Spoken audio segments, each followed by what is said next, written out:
Well, let's discuss the Lagos State budget further. Political affairs analyst Dayo Akintobi joins me on the news to lay his thoughts. Thank you for your time, Mr. Akintobi. Now, the governor says the 2020 budget is expected to achieve a 90% performance rating. What is your take on this? Well, if Lagos is able to achieve 90%, it will be setting a record, basically, because implementation of the budgets have always been very poor. When we see 50% and above, we believe an administration has done impressively well. So if Lagos State is targeting 90%, I would say that's a good target to aim for. And if they're able to achieve it, then we should see a lot of infrastructural development. As you know, there's quite a lot of expenditure on infrastructure going on in Lagos, from the trains to the roads to housing projects. Lagos has been doing quite a bit of infrastructure regeneration. So if they can do 90%, I think the public will feel the impact. We'll see the difference in social services, medical services, education, all of the critical sectors, if they're able to achieve 90%, because 90% of 2.7 trillion is not meat and potatoes. It's quite a substantial amount of money. Lagos's budget is about 10% of the budget of the entire federation. If you look at what President Tinubu proposed the other day, and you juxtapose it against what Lagos is proposing today, it's about 10%. And when you think that we have 36 states, and one state alone by itself is seeking to spend about 10% of the federation's budget on its own people and on its own environment, I think that's rather impressive.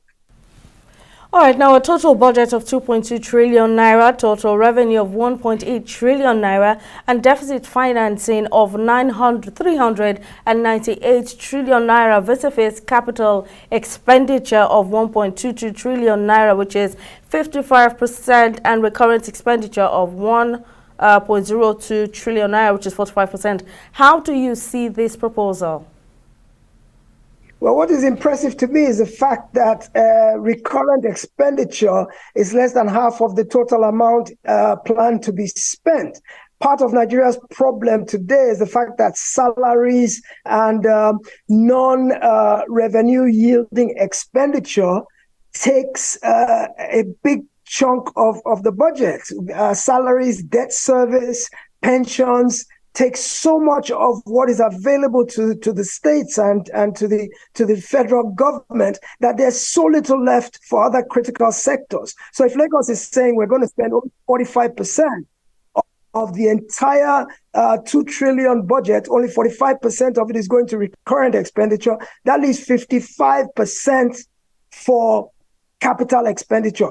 Those are the critical numbers we should look at. I think 55% is well over 1 trillion naira that they're now saying they'll put into housing, they'll put into transportation, they put into roads, they'll put into social services, education, medicine. I think if they're able to achieve it, it's impressive. What it means is that Lagos does not have an over-bloated administration. It means that it has been able to cut its workforce to an affordable level. Of course, Lagos has the advantage of the fact that it has tremendous IGR.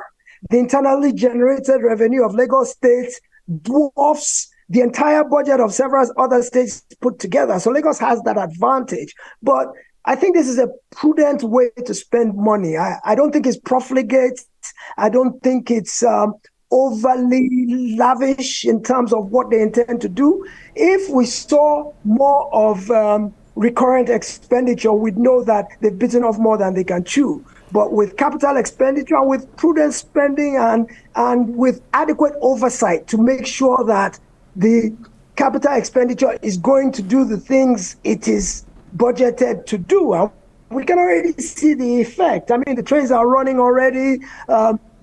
Ports already that are coming on stream. So there's quite a lot that Lagos State has in mind. And I think Lagos State is a pace setter that all the other states should seek to emulate. Political affairs analyst Dayo Akintobi, thank you for lending your thoughts.